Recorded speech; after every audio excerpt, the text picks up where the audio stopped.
When I woke up last Friday morning, the day that I filmed my first video, I had no idea that I was going to be creating content for YouTube. Welcome back to my channel, Sharing the Discovery, and honestly, I'm doing this for myself. I love books, I love the content in them, I love the way authors organize different information to make it accessible to different people. I've always been a huge fan of like homeschool book sales or bookstores or anything like that. So honestly, I'm doing this because I love books. I love sharing books. I love reading books to my children and reading books for myself. So this is for me, and I'm so happy that you're here, and if you can benefit and glean from the information I put out there, then that's awesome. So let's dig in. Each morning, as I mentioned in my last video, we start out with a Bible section from this book. I'm not going to talk about that too much since I talked about it in my last video. And then we have finished the Read Aloud for last week, so we started reading James Herriot, Treasury for Children. These stories are so awesome, and this book is like a picture book format. My kids and we all have been really enjoying these stories. Concerning reading aloud to my kids, I've also become a member of readaloudrevival.com, their premium membership, and Sarah Mackenzie is the founder of Read Aloud Revival.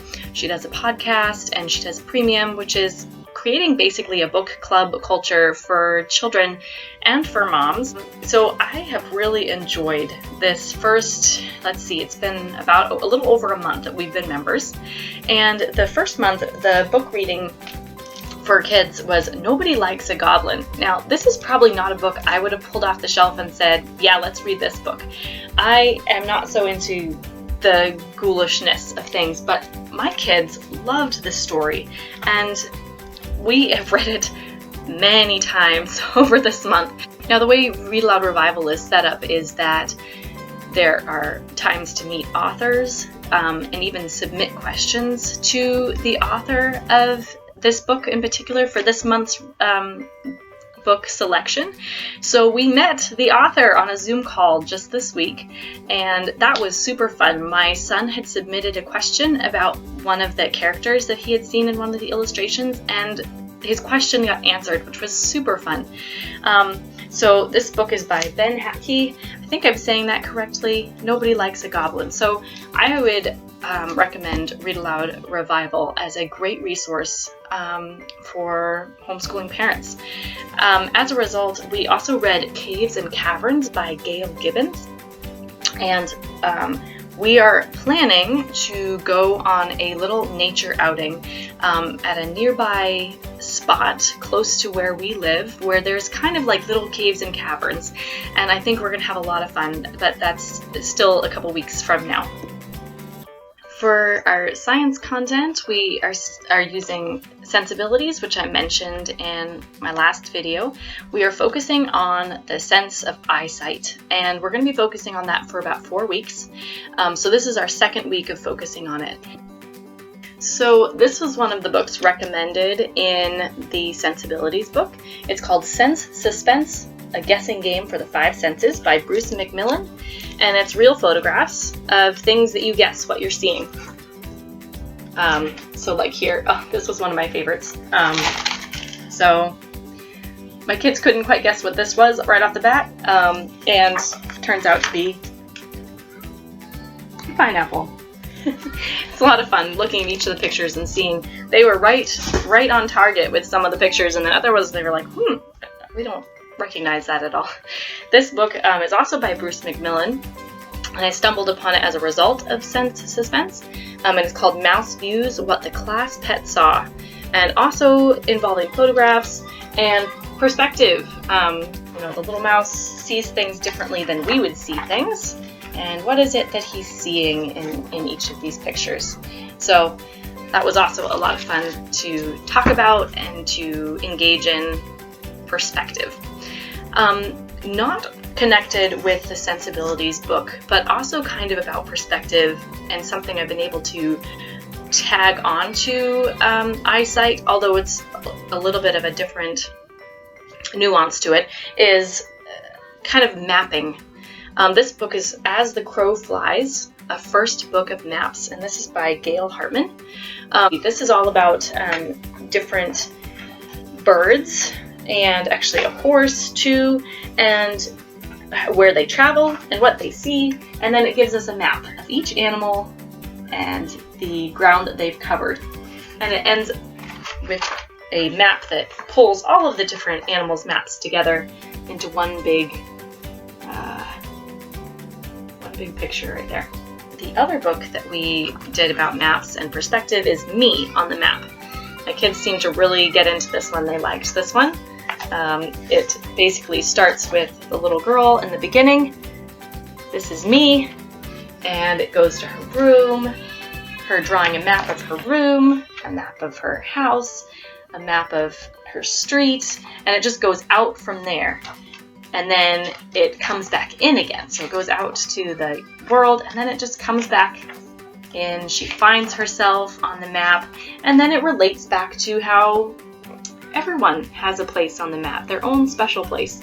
So that's a book about perspective in my mind, and because seeing things is about perspective, what we see out in the world around us, I thought that that tied in kind of nicely. The last subject I'd like to share about is what we did for math this week, and we were learning about the number 1. And again, I'm using the curriculum that I bought from Heavenly Homemakers by Laura Coppinger, which is Learn Your Numbers, Learn to Serve. And so this week we filled out our grid again. Like I had mentioned last week, we filled it out with what we're counting our blessings, the things that we are grateful for and that matter to us, and we can kind of make a list of them. And then I didn't use a ton of her curriculum content this week, honestly, but she started out with the story of the woman with the lost coin. And I pulled out a book from my childhood so that we could read it together, from Stories Jesus Told by Nick Butterworth and Mick Inkpen.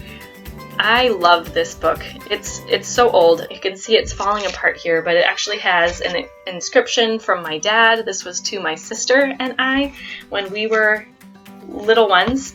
So this book has been well read. And this is the book that I read from, the 10 silver coins right here. And we read the Bible passage, and then we read the story, which is a children's story. You actually count out the coins with her, you find that one is missing, and then where the woman finds that coin is a bit of a surprise and a fun discovery. We also read, per my children's request, they wanted to keep reading these stories, The Lost Sheep, which is also about finding the lost one, and we talked about how the Lord values those ones. You know, we can sometimes look at the number 1 as being a little number, an inconsequential number, but not to the Lord. He values those ones, you know.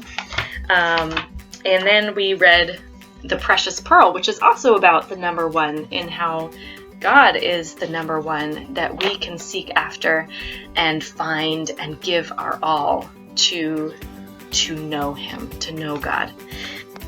Something that we found really fun this week, also connected to the number 1, is the game Tenzi. Now, we just played with this for fun.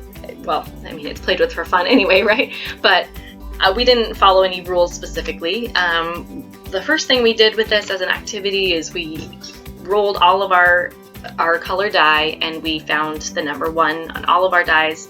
And then we kind of did our own adaptation of the woman with the lost coin, the story that Jesus told, of I would hide the dies in the room and the kids would come and find them. So 1 die per child for my older 2, and they loved that. We actually moved from room to room, and I would hide them once each in each room of our house. And we had a lot of fun with that, and it was a very moving around activity that really engaged their senses. They're looking and seeing, right? Which connects to our science stuff. When we were packing away the dice later, there was one of them missing from the game, and I felt like it came full circle. I'm like, it really matters that we find this one die, otherwise we have an incomplete set. And I was looking all around, I couldn't find it on the table, on the floor, all over the kitchen. I was just looking in nooks and crannies. And excuse me, my daughter said, "Oh Mom, I see it." And she found it on the back of a chair. It was just like right at her eye level, and she sought and found it. And I just felt like that brought everything full circle of seeking and finding and receiving back into the fold that one which was lost. And we just kind of had a little celebration. Yay, the game is complete now, and we can pack it up and move on to the next thing. So that was kind of a fun little tidbit from our week together. We did an activity page, which I will link where I got this on Teachers Pay Teachers. The kids liked doing this. They actually worked on that when I was reading another story. We read a story from Bible Numbers from Rod and Staff Publishing about the one true God, about Paul teaching about the unknown God. Then the last thing, so I said I didn't do a lot of Laura Coppinger's curriculum because I kind of bounced off the coin idea. So I was able to access a free Money Sense curriculum for kindergartners, which I will include the link below. And I downloaded their curriculum, and they have several activity pages and kind of a general outline of how to teach about money to kids. So I thought I would kind of use it as a springboard for myself and springboard for conversation. I love this. They had book lists of books that we could read with the kids. And so I ordered most of those books from the library. They're still coming in, most of them.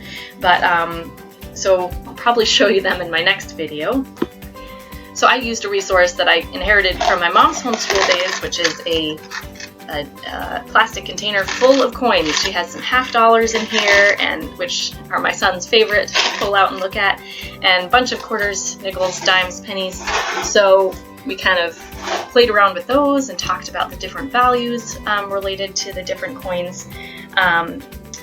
We did making our own. This was one of the activity pages, making our own currency here. My son, this was all my son's idea, but I did the writing. And then we did lesson number 2, which is about how people earn money. And we started reading a book that Sonlight recommends, which is called Things People Do, the Usborne Book of Things People Do. This is by Anne Sivardi and Stephen Cartwright. So we just looked at the first 3 careers for right now, and this is a really, it's packed and interesting. It's very child friendly. So we looked at the builder, the fisherman, and the hotel manager. And we will look forward to looking at that book more next week. We'll continue the conversation about career. And that brings us to the end of what I had planned to share today. Thanks for watching and joining me in my journey of sharing the discovery. My goal is to post a video a week about our homeschool journey for that week. So I hope that you'll join us again.